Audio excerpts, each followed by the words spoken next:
আসসালামু আলাইকুম আপুরা।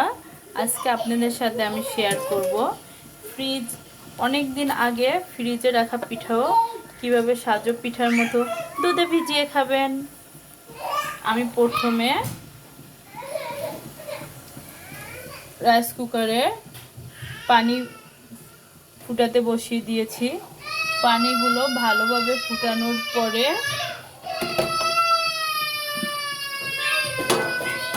ছাঁকনিটা আমি উপরে দিয়ে দিয়েছি আপু। এবার ছাঁকনির উপরে পিঠাটা বসিয়ে দিচ্ছি আপু।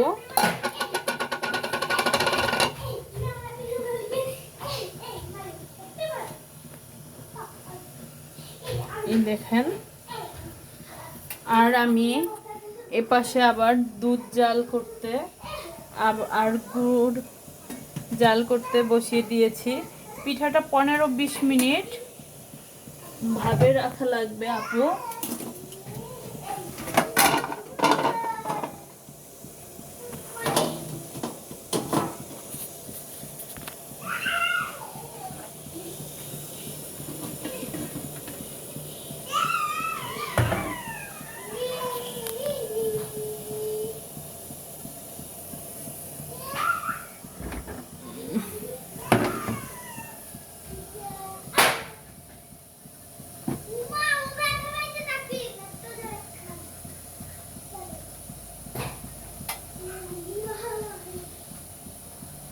পনেরো 20 মিনিট পরে আপু আমি ফিরে আসলাম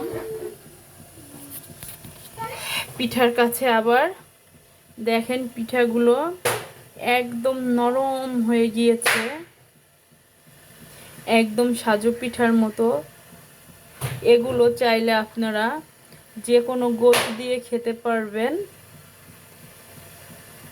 আমার বাড়ি থেকে আপনারা জানেনই আপু অনেক ধরনের পিঠা বানিয়ে পাঠাইছিল, ওই জন্য আর আমি গোশ দিয়ে খাওয়ার জন্য রাখলাম না।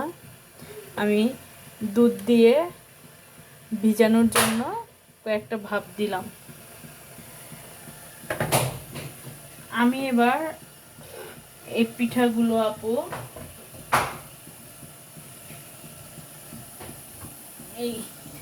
এই যে আমি গুড়ের পানি জাল দিয়েছিলাম, এই গুড়ের পানির ভিতরে সব পিঠাগুলো আপু এক এক করে দিয়ে দিচ্ছি। গুড়টা ঘন করে জাল দিয়ে নেবেন আপু। আর মিষ্টি আপনাদের স্বাদ অনুযায়ী দিবেন।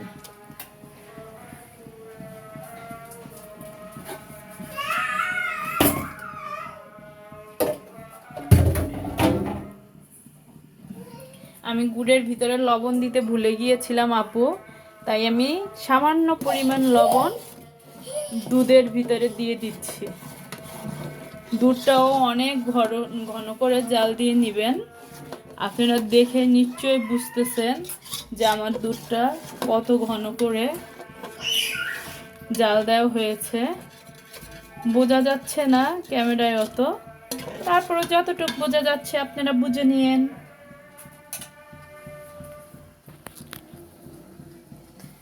আমি এপাশে সব পিঠাগুলো এক এক করে দিয়ে দিচ্ছি গুড়ের পানির ভিতরে। আমি দুধের জালটাও নিভিয়ে নিলাম।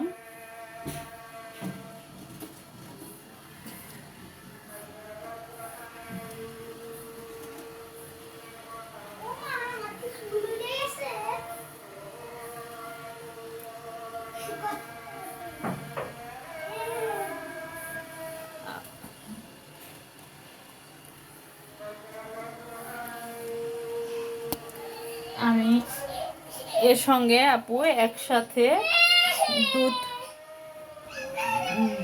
দুধের সঙ্গে গুড়ের পানি ও পিঠা মিশিয়ে দিব।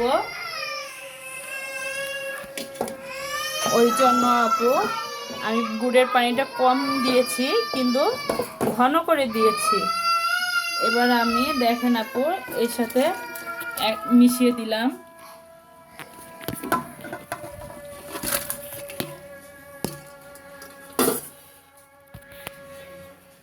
আমি এর ভিতরে আপু আটটা আটটা 10টা তেজপাতা ও এলাচও দিয়ে দিয়েছিলাম। দেখেন আপু, আমার হয়ে গেল দুধের পিঠা ভিজানো। এই পিঠা আপু 8 থেকে 10 ঘন্টা পরে খেতে পারবেন।